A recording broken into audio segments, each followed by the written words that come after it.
Hey, welcome, and today we're going to learn how to make baked mac and cheese. So first thing you want to do is get your water ready. Please salt your water. You don't want to have tasteless baked mac and cheese. Salt is for taste. So you want to get a nice big pot, depending on how much you want to make. About 3 or 4 cups of water. Put your water on a medium high. And we'll be back when the water is ready to boil. Okay, so now that your water is boiling, what you're gonna do is add your noodles. Now I used a box and a half of elbows, which honestly was too much, but I didn't realize it to the end. So one box should be enough per pan, depending on what size pan you're making. After you add your noodles, you want to get a spoon and stir just to make sure that the noodles are completely covered. You want them to be covered so that they cook evenly. The cooking process is very important. So on the side of the box, you should see directions for al dente because you don't want your noodles fully cooked or else they're going to be mushy. So you want to set a timer to get your noodles al dente. Now for this box, it's at 7 minutes. So this is me setting my timer just to make sure I cook it the right way. This part is very important. Please pay attention.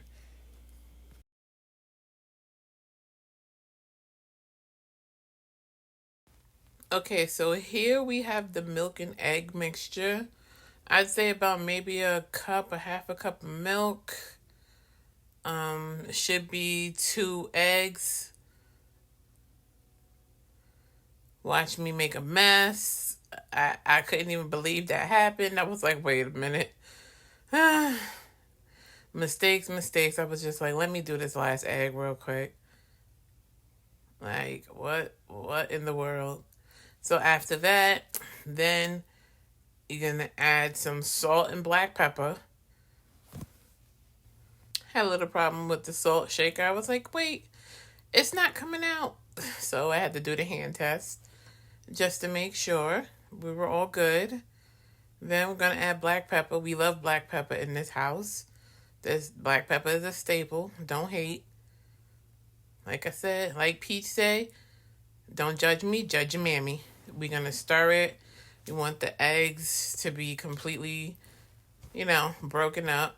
You don't want to have chunks of eggs in there because you don't want the egg to actually cook when you're stirring it up. You just want the egg to hold it together. The whole milk adds an element of fat. You can't really taste it, but the whole milk just cooks way better with baked mac and cheese.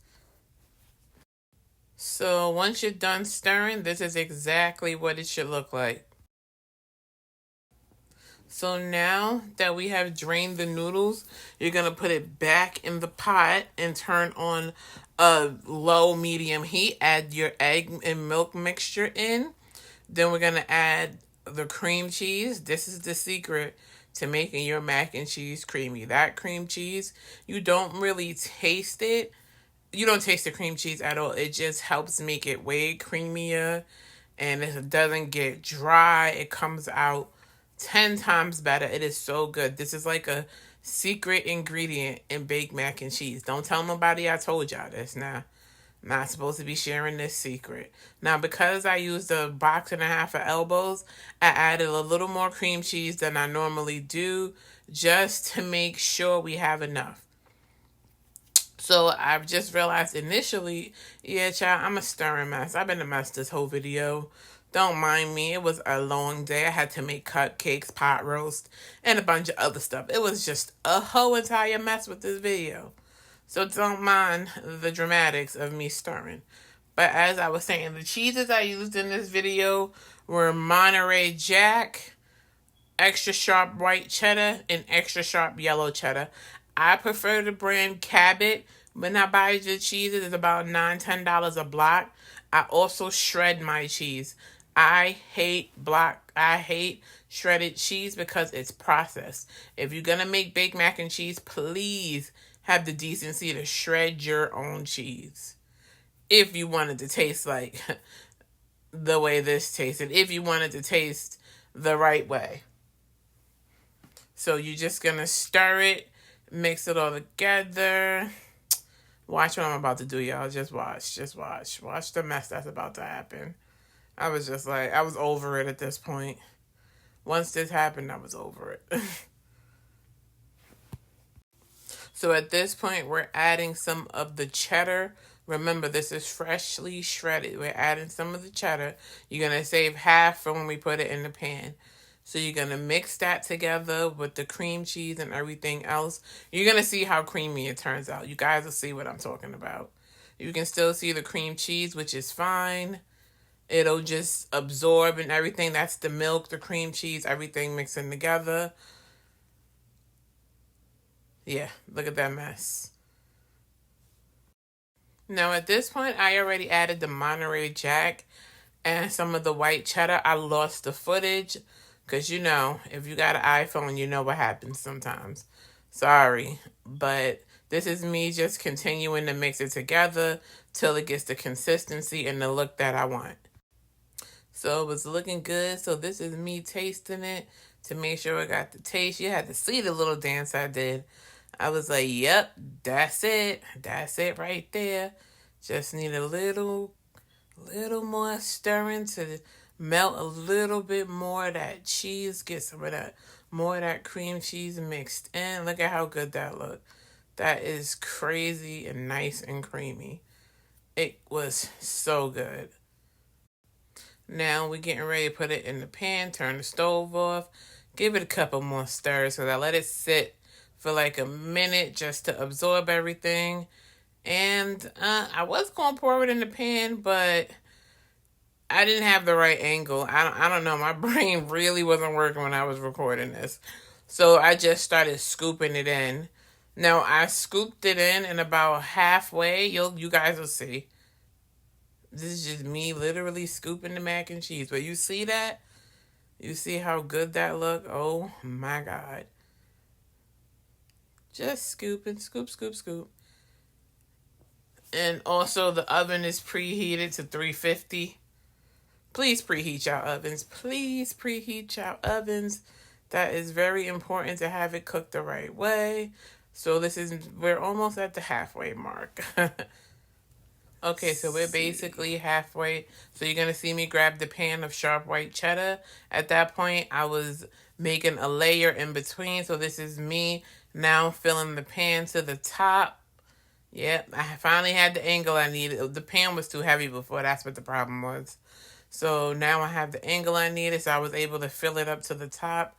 I wish I turned the camera. I don't know why I did not. I'm sorry about that, guys.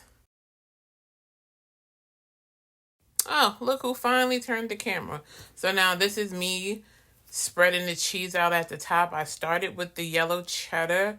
You want to make sure you spread them out easily. Now, I only put the cheddar at the top, not the Monterey. Most of the Monterey was already in it. The Monterey just adds a little extra something in there. It doesn't do too much, but it just adds a little extra flavor. It's the Monterey Jack. And I gotta tell y'all, this was the cheesiest, most delicious mac and cheese ever. This is how I make it for everybody. Everybody loves it. This is me adding the white cheddar. I didn't really have too much left. But you just sprinkle it around, make it pretty. Or not. You can make it however you want to make it. It's your house, not mine. And now I'm just mushing it down just to make sure I'll be able to cover the top and there's no overflow because you don't want it overflowing and bubbling and dirtying your stove. Then that's an extra task you got to take care of. Don't give yourself extra work, please. It's not that serious. So now I'm about to cover it with some aluminum foil. Now this is the already cut aluminum foil where you just pull it out and it's already cut in pieces. So I wanted to make sure I put enough. So I actually used 4 pieces so that way the heat is sealed in there because you want it to basically cook the rest of the way through and you know, the noodles are technically still uncooked. They're not fully cooked. They're al dente.